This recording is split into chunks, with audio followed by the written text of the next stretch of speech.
Well, do well.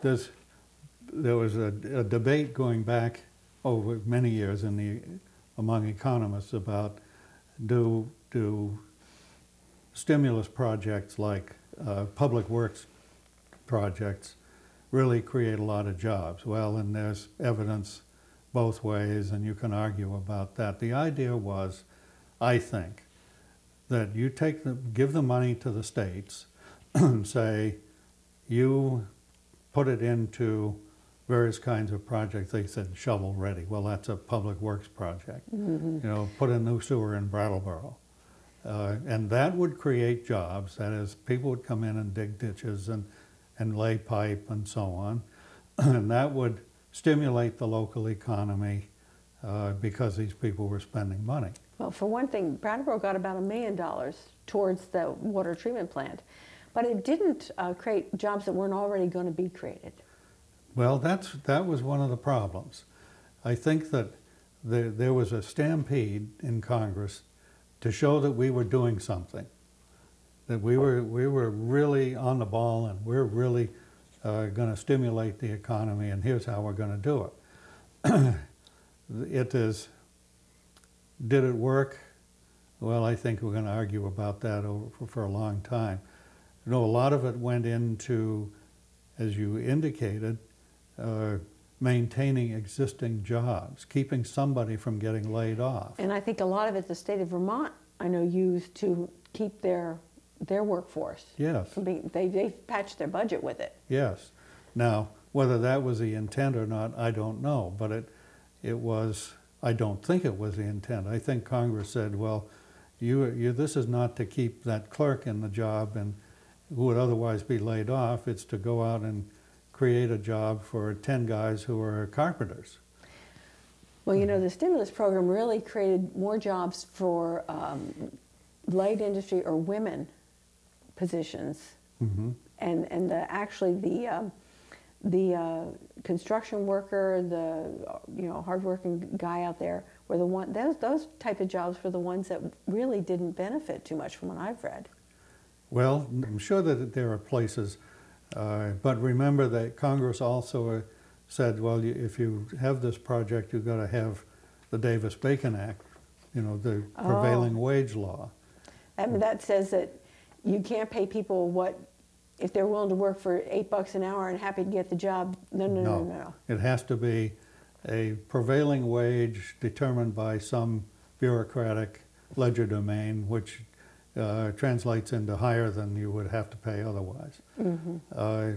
But Congress gives you these things, but then they put so much paperwork on it that you wonder, when am I going to get the money? And some of it, I'm sure, was in the form of a grant where you had to spend the money first and then apply for it.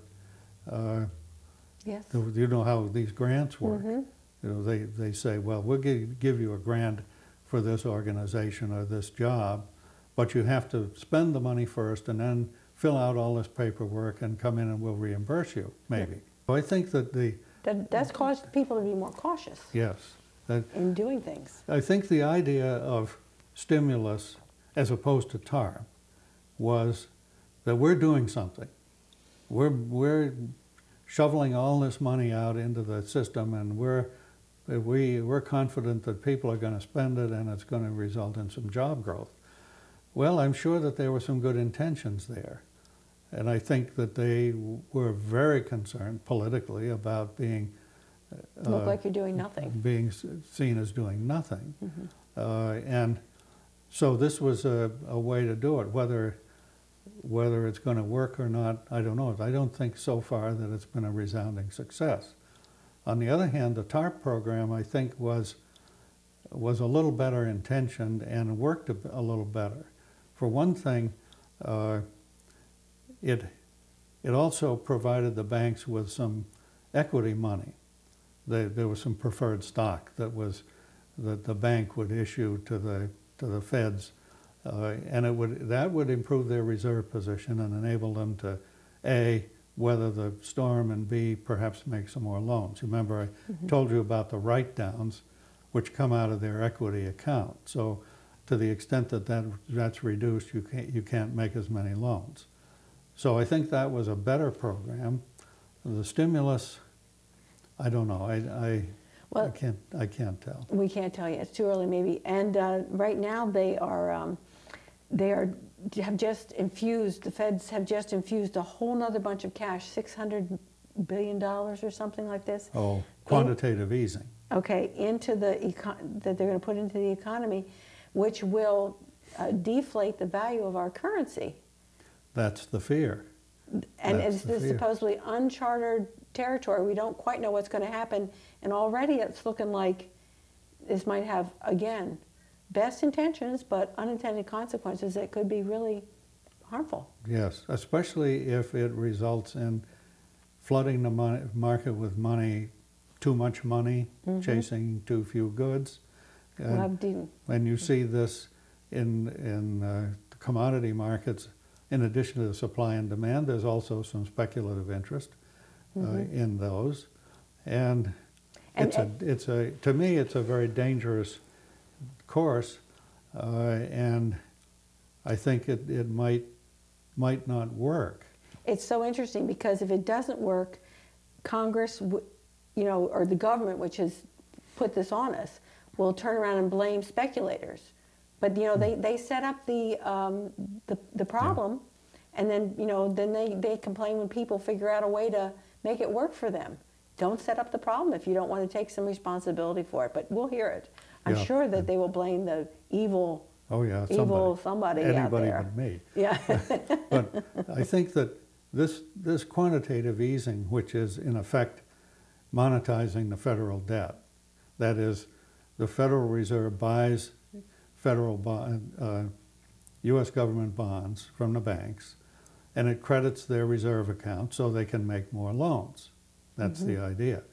In the meantime, that creates a lot of money out there. The banks now have a lot of money.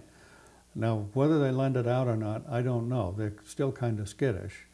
You have to prove you're solvent. You have to prove you're solvent. At this solvent. point, I think they're going to forget that idea that we just loan 120% of the value to people who are making $10,000 a year and that kind of stuff. Yeah. But there is a law in the books called the Humphrey-Hawkins bill. And Hubert Humphrey and a congressman named Augustus Hawkins from California put it on the Fed to not only be cognizant of price stability, but also employment. And so what you see now with this quantitative easing is an effort to get employment up and unemployment down. And I saw an interview with somebody who has introduced legislation to get the obligation for employment out from under the Fed, which I think might be a useful step, because you see, they have, if we flood the market with money to get people working, but the money creates inflation, we're not ahead. We're not ahead. And if you concentrate on price stability and adjust the money supply and interest rates and so on to ensure price stability, you could direct your attention to that without being concerned about employment. Whether that legislation will go or not, I don't know, but it's an interesting sort of coming back. I think Humphrey Hawkins was probably in the 70s when they passed that. And the results did it. Well, but I don't think we did that well until the 80s, didn't we? I don't know the history of it, but it was, maybe we're going back to giving the Fed its original charter rather than adding on all these things. Well, we'll see. And another interesting discussion, and we're out of time. We're out of time again. It goes quickly, for us anyway. And we thank you for watching. You've been watching Neighbor to Neighbor. My name is Lynn Korm. I've been your host today. And today my guest has been Chris Brown. And we'll see you on our next show.